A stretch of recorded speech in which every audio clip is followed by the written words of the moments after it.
Michigan. It is Wednesday. Thanks for joining us. A big change undergoing in our weather after all the sunshine and highs in the 70s to near 80 degrees. We're going to be settling back into reality here. I know. It's truly what it should be right now. Yeah. In October. Mid-October at that. Middle of October. Oh, yeah. Flying by.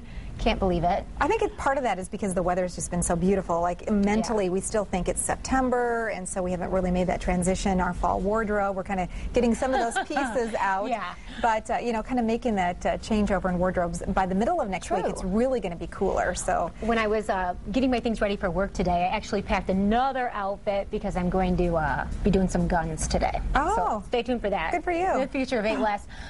And then I brought a jacket because I was like, I don't know if we're going to be inside or we're going to be outside. Hopefully outside if we're shooting. Yeah. Maybe on a range. But you know, you're bringing pants. I have pants. You just don't know what it's going to be. Well, I mean, if you're layering, listening, you know what it's going to be, right, everyone? Well, and here's the thing, that throughout the time period of the day, it changes. Yeah. So you almost need to layer, bring along different things. I mean, I found myself yesterday, I went to spend lunchtime with my daughter up at Ferris State University on the campus of Big Rapids. I actually ate in the dining hall, which they had the they have the most amazing food. I said it was not like this when I was a college student.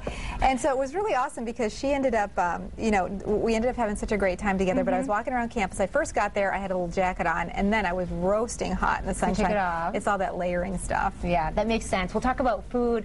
I wanted to tell you a little bit about my dinner last night, actually, because I have a love.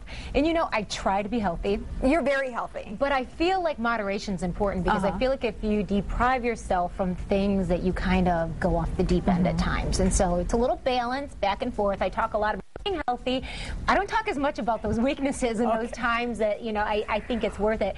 So we picked up some food last night from Hopcat. We do this often, just stop by a place, get takeout, and take it home. Hopcat's in downtown Grand Rapids on Ionia. It's the old Sierra Room.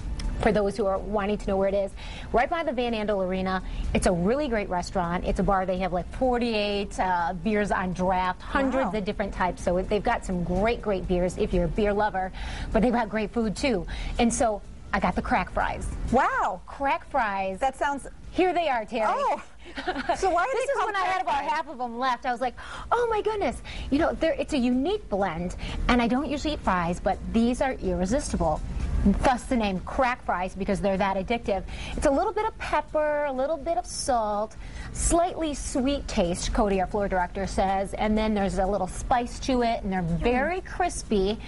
I would give it the best fry in West Michigan. Really? If I had to name one. Interesting. They're that amazing. Wow. So that's your weakness. That is my weakness. I did order the fish tacos with that, which they're grilled there. I was going to say not deep fried and breaded. Fat burger to go with it. I could have. My husband, I have to tell you, did get the burger and crack fries, but they're amazing, and it's a love for our family. So if you're looking to try something, you happen to be a lover of French fries, I would recommend Hopcat because you can't go wrong. That sounds great. Well, it's just interesting because Bill and I were talking last night about how we're going to be heading to the Pistons game tonight at the Van Andel Arena, and apparently there are tickets still available. We understand that there are tickets starting at $10 all the way up to about $250. That's a steal. It is a steal. And here, you don't have to, I try to get to the Palace at Auburn Hills at least once a year. You don't have to do that drive. Right. You don't have to do the drive. drive. Make that time commitment. Right. And wherever you are in the Van Andel Arena, even the very top seats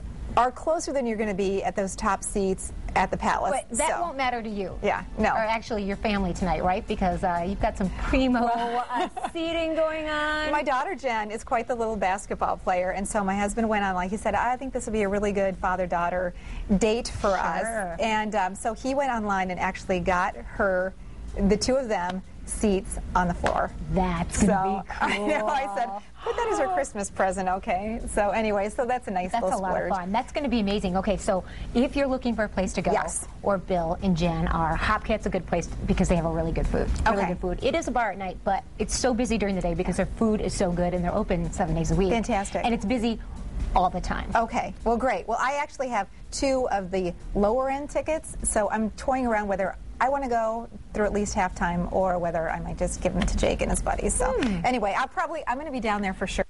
so I'll have to let you know. Full report on where we end up. Let us know where you end up because, that's my stomping grounds. Right downtown. Yeah. Okay, well, Bill and Jen has soccer practice on Tuesday nights, and their soccer practices go for, we drop her off at the carpool destination, or the location where she gets picked up at 6, and then pick her back up at 8:30. So we get 2.5 hours with no commitments. So Bill's like, how about if we have a date? So last night we had a date. That's really nice. An early week I'm date. glad you're keeping the romance alive. After how many years of marriage? Almost 20. So here he is. He said, I had this great recommendation from my partner at Golf League of where we should eat. Okay, so we end up at Costco. At the Costco deli, because you can have a quarter-pound hot dog and a drink with refill for $1.50. There's something to this. Every time I'm there, it is. There are a ton of people. So this was our dinner last night. We each had a hot dog and a Coke. And here's my hot dog loaded up with really mustard. Big, actually. I couldn't even eat the whole thing, and I really like hot dogs. So it was $3.18, including tax, for both of us for dinner. Okay, I have a better strategy. Go there and eat all the samples, especially on the weekend, because they really bring out a lot of samples. And then you're not even full by the time you're done. Exactly. I mean, as long as you try everything, which is some of the things that I love about it. There you Going there. Fantastic. Lots so to try. after all these years together, we had a romantic stroll. Our evening out was a stroll through Costco and hot dogs. Okay, hot dogs, crack fries. We better be working out today. I did get up before the crack of dawn and work out this morning. So good for you. All right. So I was actually. I'm balanced now, maybe. You're a little bit not balanced. Ahead. I'm just You're more balanced than I am. I was awake far too long last night because I ended up starting to watch the rescue of the Chilean miners. I don't know if you had the opportunity to watch any of this, but these men that have been trapped under the Earth's surface for almost 70 days, and they now have a strategy. They started the rescue late last night, and about every half hour, another individual gets pulled up. It's been just the most amazing, heartwarming story. NASA has gotten involved, helping to build the piece of equipment that they've had to use to get the men. But it really is a great story.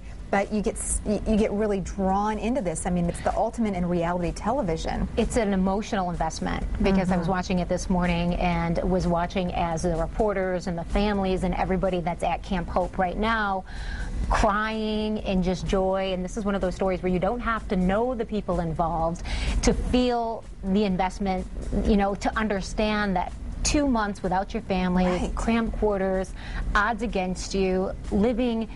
It's just such an amazing, positive ending that we don't always see. And so it's really wonderful to be able to experience that, and we've been able to kind of follow along step by step to the moment that it happened and figuring out how they're going to put that vessel down there a half a mile below the earth and save these men that are down there. And it's just been an incredible combination of the best in technology and the best in intellectual power from all these other countries coming together to make this happen. So we'll be continuing our coverage throughout the day today on Wood TV on that. Sure will.